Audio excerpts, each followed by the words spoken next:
Hi, in this video we're going to look at mode, median, and percentiles. The median is a special case of more general percentiles, so I'm going to present percentiles later on.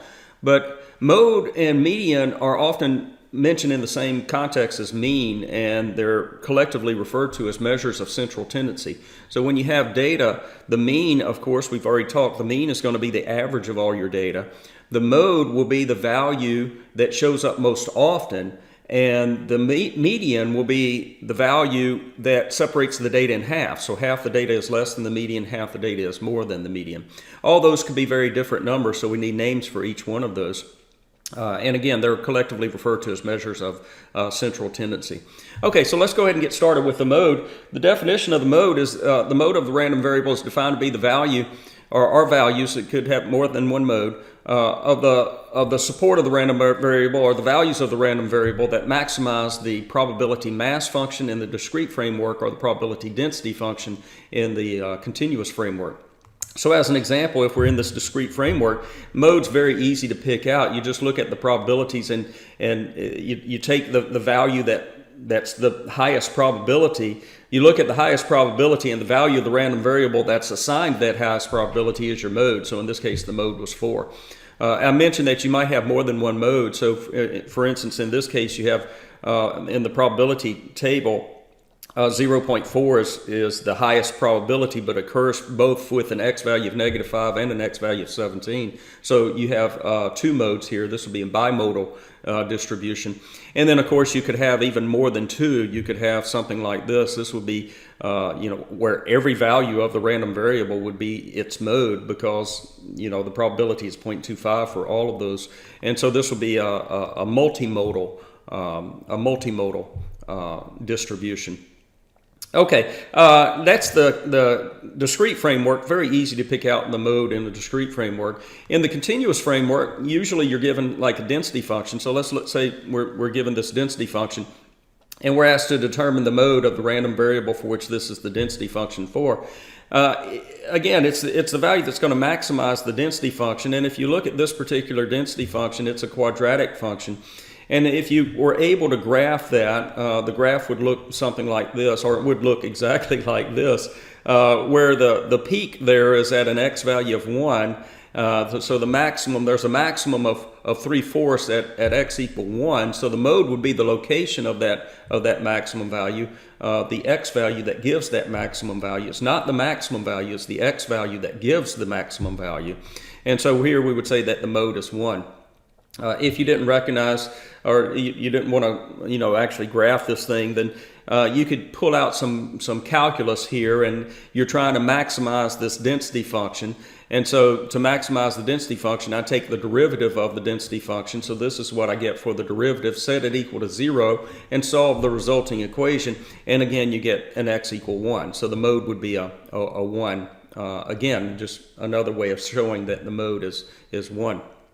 Okay, so that's mode. That's how you're going to work with modes. Again, discrete case, it's pretty easy. You just look at in the probability table, you look at what value has the largest probability. That's your mode. And in the continuous version, take the density function, take its derivative, set it equal to 0, solve, and you'll get the mode that way.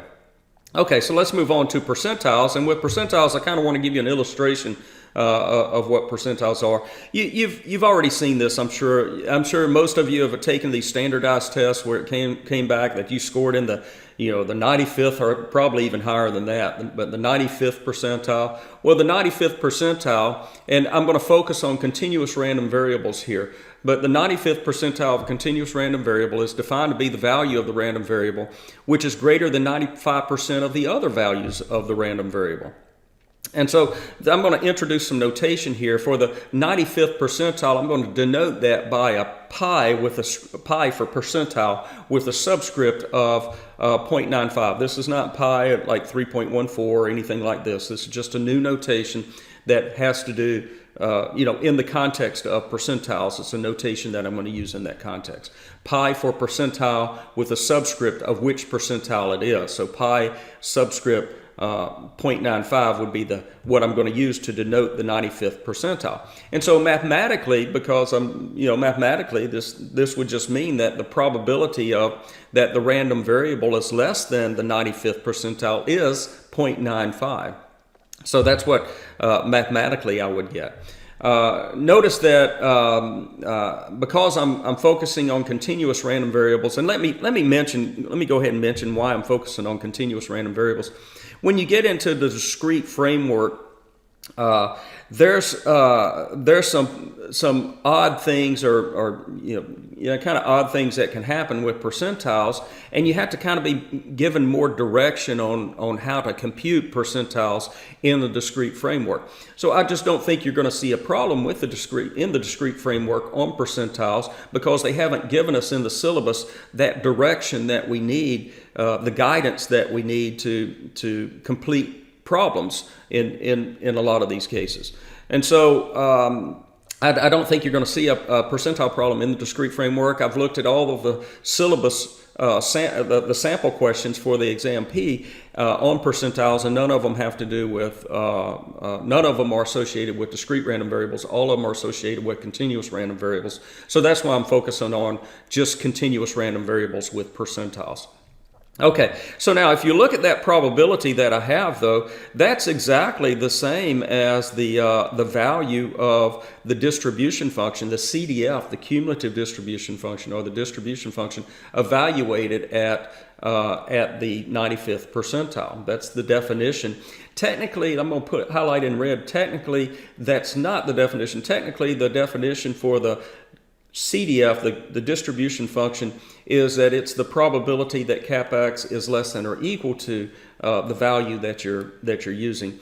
But with a continuous framework, in the continuous framework, we've seen before that the inequality, the strict inequality, or the what's happening at the endpoint is not going to affect your result. And so we can think of this 95th percentile as the value that you evaluate the distribution function at in order to get an output of 0.95. More frequently, what you're going to be doing to calculate these things is just integrating density functions. So remember that how you calculate the probability that the random variable is between two values is that for a continuous random variable, I'm going to quit saying for the continuous random variable, we're in that context. So the way you calculate the probability that the random variable is between two values is you integrate the density function over the interval defined by those two values. Okay, so that's what I would get, and so if I'm looking at the probability that cap x is less than a value, I would integrate from minus infinity up to that value. I would integrate the density function, and here I'm just going to be using for the value b that I have on the screen. I'm just going to be using my new notation for the 95th percentile, this pi sub 0.95. Okay, so let's see. So I could have used, I got ahead of myself a little bit. That was a 95th percentile. I could change this. I could do a 25th percentile and just, change the 95 to 25. And, I could do something like the 50th percentile. I could use any number between 0 and 100 as a percentile. Now, the 50th percentile is actually the definition of what the median is. So the median of the random variable is the 50th percentile of the random variable. Okay, so that's what I was saying before about the median being just a special case of percentiles. Okay, let's look at an example. Let's say a random variable has this density function. Now later on, you're going to recognize you should recognize this density function when you're at the point that you're about to take the P exam. You're going to recognize this density function as the density function for what's called an exponential distribution, and we'll get to that in a later video. But so I have this density function that's given to me, and I want to determine the difference between the 80th percentile of the random variable that's defined by this density function and the median of the random variable. Okay, so let's look at the solution. The 80th percentile, my notation is I'm going to use a pi sub 0.8. It's the value of the random variable such that the integral from minus infinity up to the 80th percentile of the density function is 0.8, and the median is I'll just use an m for median, And so I'm integrating from negative infinity up to m. I'm integrating the density function from negative infinity to m, and I get 0.5. That's how m is defined. That's the 50th percentile. So I have these two integrals that I need to evaluate. Now, one thing that I also want to notice is that this random variable is only defined for positive values. So the minus infinity in the integrals here are really zeros because the density function is technically equal to 0 for negative values. So I'll change those minus infinities to 0. So this is what I'm calculating then, and I'll plug in the density function. These I just want to calculate these two, or find the upper bounds on each of these integrals, and then take the difference between those upper bounds, and that's my answer. Notice each integral is of the form of 0 to some value of 0.1 e to the minus 0.1 x dx, and so I'll just do this generally for a b value, and then I'll plug in a pi sub 0.8 and an m later on. So when I integrate a 0.1 e to the minus 0.1 x, let's just go through the integration here. An antiderivative, kind of the simplest antiderivative of a 0.1 e to the minus 0.1 x is a negative e to the minus 0.1 x that I'll be evaluating from 0 to b. Now, if I was to technically just go through and evaluate, now I plug in a b and then subtract off what you get when you plug in a 0. But notice I got this minus sign, so I'm going to get a negative of something and then minus another negative of something. And I just don't like dealing with those negatives when I take an antiderivative and I have a negative out in front. And I'm evaluating the antiderivative over some endpoints here. What I typically like to do, and what you're going to see me do oftentimes, is I'm going to take care of that minus in front of the expression that I'm trying to evaluate by taking the limits of integration and swapping the limits of integration and changing the minus to a plus. Remember, that's one of the properties of integration, is that if you flip the limits of integration, then you get the negative of what the original integral was. So I'm going to evaluate the integral or the expression that's shown right here. I'm going to evaluate by taking out the minus sign and then switching the limits of integration. And so I'm first going to evaluate the expression at an x value of 0, and then I'm going to subtract off what I get when I evaluate the expression at an x value of b. And of course, when I plug in a 0, I just get a e to the 0, which is 1. So the expression becomes a 1 minus an e to the minus 0.1b. So that's what I get for whatever b value I choose to use. So if I use a b value of a pi sub 0.8, then I'm going to get this equation. If I use a b value of m, I'm going to get this other equation. And so now it's a point of just I just need to solve these equations for the 80th percentile and the median. So I would subtract. I would rewrite the equation. So e to the minus 0.1 times the 80th percentile is 0.2.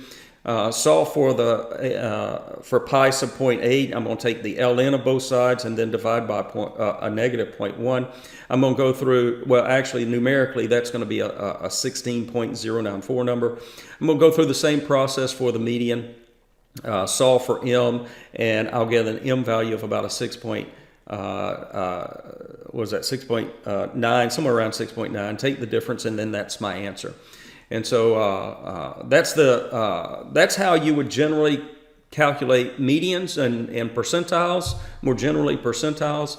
And again, that's most of these problems, or all of the sample questions, were done with continuous random variables with respect to percentiles. So that's why I'm going to focus on that. Okay, I'll see you in the next video.